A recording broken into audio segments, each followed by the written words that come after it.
दर्शकों नमस्कार, hope all is good. दर्शकों आज बात कर लेते हैं fifth house, when sun is in fifth house. जब सूर्य पांचवें घर में होता है तो it gives generally very good results because it is very auspicious house. कुंडली का त्रिकोण स्थान है, त्रिकोण भाव है, 159 आर त्रिकोणास, और anything associated with त्रिकोणास is considered very good। आप ऐसे समझ लीजिए कि अगर जल है तो जल में जो अमृत जो हायर क्वालिटी का होता है, हायर क्वालिटी का जल जो गंगा जी से जल लिया जाता है वो हाईएस्ट क्वालिटी की प्योरिटी होती है। तो इसी तरीके से सूर्य जब पांचवें घर में होता है it is a pure soul. Generally soul pure होती है, लेकिन अगर सोल यहाँ पर डिपेंडिंग ऑन द राशि, अगर सोल प्योर ना भी हुई, जो उसकी कैरेक्टरिस्टिक्स है ना वो बहुत अच्छी होती है। ऐसा व्यक्ति देखने में बहुत ही सुंदर और उसका ओहरा, मतलब क्वालिटीज़ जो मैंने बताई, मेरा मतलब है कि चाहे उसकी सोल कैसी भी हो बट जो उसका ओहरा होगा, आभा मंडल होगा, वो बहुत खूबसूरत होगा, बहुत अच्छा होगा, लोग उससे इम्प्रेस होंगे।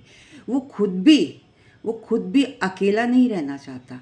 जब सूर्य इस घर में होता है तो वो सब लोगों से इंटरेक्ट करना चाहता है, दोस्त बनाना चाहता है, उसके बहुत से दोस्त होते हैं क्योंकि उसके पास ज्ञान का भंडार होता है, स्किलफुल होता है, इंटेलिजेंट होता है, नॉलेजेबल होता है, स्क्रिप्चर्स का ज्ञान होता है, वेदों का ज्ञान होता है।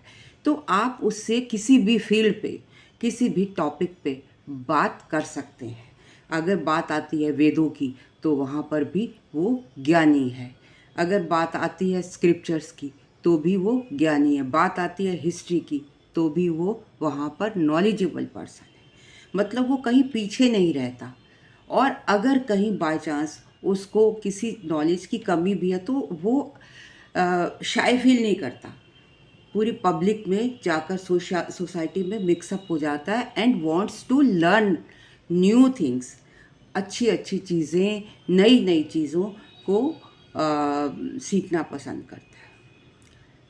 और क्योंकि this house is of entertainment, entertainment से जुड़ा हुआ है, तो जब आप एंटरटेनमेंट की फील्ड में जाएंगे तो आपको सबसे पहले क्या करना पड़ेगा, सबसे पहले देखिए एंटरटेनमेंट मीन्स खेल कूद और बहुत सी चीज़ें हैं एंटरटेनमेंट की, लेकिन अगर स्पेशली आप फिल्म लाइन में जाना चाहें तो वहाँ पर क्या होगा, फिल्म में, ड्रामा में, ऐसे लोग इनसे जुड़े होते हैं, फिल्म से जुड़े हो सकते हैं, ड्रामा से, सिंगिंग से, डांसिंग के से। तो इसमें क्या है, आपको अपनी बॉडी बड़ी साध के रखनी पड़ती है, और ऐसे लोग अक्सर पाए गए हैं। एक तो है सुंदर, आभामंडल सुंदर है तो शीशे के सामने खुद को निहारते हैं, स्पा में जाएंगे, पार्लर में जाएंगे, और कोई बुरी बात भी नहीं है, वहाँ से अपने आप को बिल्कुल टिप टॉप करा के लाते हैं, टिप टॉप रहते हैं मतलब। और एंटरटेनमेंट इनको बहुत पसंद है, क्लब में जाना, सोसाइटी में जाना, कहीं सिंगिंग ड्रामा हो रहा है या कहीं शादी का ओकेजन है, इनको कार्ड आया, बर्थडे है, सेलिब्रेशंस हैं, मतलब इन सब में ये पार्टिसिपेट करना चाहते हैं, पीछे नहीं रहते। कभी ये नहीं है कि छोड़ो क्या करना है। अब कई लोगों का ये भी तो नेचर होता है कि चलो यहाँ पर इम्पॉर्टेंट है, जाते हैं, नहीं तो जाते नहीं। वो अपने लाइफ का हर पल एन्जॉय करना चाहते हैं, एंटरटेनमेंट से जुड़ा हुआ है ना। और अगर ये एंटरटेनमेंट फील्ड में प्रोफेशन में जाना चाहें तो वहाँ सक्सेस पा सकते हैं, डायरेक्टर बन सकते हैं, फिल्म में एक्टर बन सकते हैं, और ड्रामा से जुड़ सकते हैं। इवन इनकी जो ये इमेजिनेशंस हैं वो बहुत अत्यधिक है, बहुत ज़्यादा है। आप कविताएं लिख सकते हैं, अगर कविताओं के मतलब आप कवि भी हो सकते हैं, तो इसका मतलब ये है कि आपके पास मल्टीफोल्ड इतनी साइड्स की नॉलेज है कि आप किसी भी फील्ड में जा सकते हैं। हालांकि ऐसा कहा जाता है कि जिस फील्ड में आपने शिक्षा ग्रहण की है, अगर उससे जुड़ा काम करें तो अच्छा है, राइट, वो that is bookish knowledge. But because you are so knowledgeable, आपको हिस्ट्री का भी ज्ञान है, आपको सब चीज़ का ज्ञान है, आपका मैथमेटिक्स भी अच्छा है, क्योंकि आप रोशनी है ना, सन इज़ रोशनी, sun is powers, sun is light, sun is heat, sun is affection. तो आप किसी भी फील्ड में सक्सेस पा सकते हैं। अगर बात छोटे से ही, बचपन से ही आपको शौक़ होता है, तो बचपन से ही आप देखेंगे स्कूल में, कॉलेजेस में स्टेज पर परफॉर्मेंस करते हुए आपको ऐसे व्यक्ति मिलेंगे, अखबार में आपका नाम आ सकता है, मतलब आपको आप नेम फेम से भी जुड़े होते हैं। एजुकेशन आपकी हाई होती है, मतलब आप किसी भी फील्ड में कोई, मतलब मल्टीफेरस इंटरेस्ट है, मतलब कोई भी सब्जेक्ट एक पढ़ लिया, दूसरा पढ़ लिया, तीसरा पढ़ लिया, उसमें एजुकेशन प्राप्त करते रहते हैं। नाइन्थ फ्रॉम नाइन्थ है ना, मतलब फिफ्थ हाउसेस, नाइन्थ किसका है, रिलीजन का है, नाइन्थ लक का है, तो ये और बीइंग ये उसका भावत भाव हो गया। तो इस मोस्टली जो प्लैनेट्स जो जो किस लाइन में जाएंगे, it depends on the aspect और कंजंक्शन ऑफ द प्लैनेट, कौन सा प्लैनेट इसके साथ जुड़ा हुआ है। अक्सर लोग कहते हैं, अब देखिए मीडिया का हो गया, एंटरटेनमेंट का हो गया, एजुकेशन का हो गया, ऐसे लोग प्रोफेसर भी हो सकते हैं, टीचर्स भी हो सकते हैं, बच्चों में बहुत इन्वॉल्व रहते हैं, बच्चों को बहुत लाइक करते हैं, तो बच्चों से जुड़ा हुआ काम, टीचिंग का कुछ भी, या ट्यूशन मतलब कोचिंग का कोई भी ऐसा काम आप कर सकते हैं। जितने एथलीट्स होते हैं, जितने प्लेयर्स होते हैं, उनका सन बहुत अच्छा होता है, दैट्स वाई दे शाइन। सन की क्या आदत है, शाइन करना।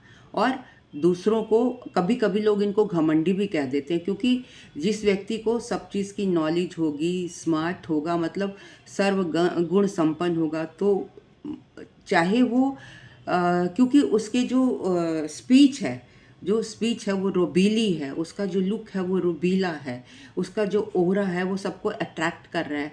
तो क्यों जो व्यक्ति नॉलेजेबल होगा, तो उसमें हालांकि अहम नहीं होता, वो हर चीज़ में पार्टिसिपेट कर रहा है, बोल रहा है, तो लोगों को ऐसा प्रतीत होता है शायद ये व्यक्ति घमंडी है, बोस्ट करता है। आप लोग जो है गवर्नमेंट से भी जुड़े होते हैं, क्योंकि सन इज़ अ कारक ऑफ गवर्नमेंट, तो आप गवर्नमेंट ऑफिसेज में भी काम कर सकते हैं, गवर्नमेंट से जुड़े काम कर सकते हैं। आप पॉलिटिशियन भी हो सकते हैं, अच्छे पॉलिटिक्स में आपकी स्पीच अच्छी हो सकती है, आप अच्छे लेक्चर्स दे सकते हैं, हायर लेवल पे आपकी जान पहचान होगी, क्योंकि सन है, sun name fame higher status represent करता है, तो आपका स्टेटस भी हाई होगा। और आपका करियर भी, आप अगर करियर लाइन में देखते हैं तो आपका करियर भी बहुत अच्छा होता है। जहाँ तक आपके परिवार की बात है, तो परिवार में भी आपकी अच्छी बनती है, आपका फैमिली, आपका परिवार अच्छा होता है। जो आपके बच्चे होते हैं, ऐसा देखिए क्या है, वक्त बदलता जा रहा है, जो बात पहले थी किताब में लिखी है, ठीक है, उसको हम फॉलो करते हैं कि अगर सन इसमें फिफ्थ हाउस में होता है तो चाइल्ड बियरिंग में प्रॉब्लम होती है, मान ली। लेकिन आप ये सोचिए कि आजकल आईवीएफ और कितने सारे तरीके चल पड़े हैं, तो ठीक है, और आपके पास नॉलेज भी है, तो चाइल्ड बियर करना इज़ नॉट अ प्रॉब्लम। आपको सिर्फ एक सतर्क रहने के लिए कहा जाता है, जब फिफ्थ हाउस में सन होता है, कि आप थोड़ा सा सतर्क रहें। जब प्रेगनेंसी हो जाती है तो 9 मंथ्स को थोड़ा सा साध के चलें, प्रेगनेंसी को पूरा कर रही, क्योंकि ऐसा कहा जाता है कि यहाँ पर मिसकैरेजेस के चांसेस होते हैं। तो इसके लिए आप सूर्य हवन कर सकते हैं, सूर्य नमस्कार कर सकते हैं, और सूर्य आदित्य हवन, जो कि आदित्य का मतलब सन है, ये सब आप कर सकते हैं। तो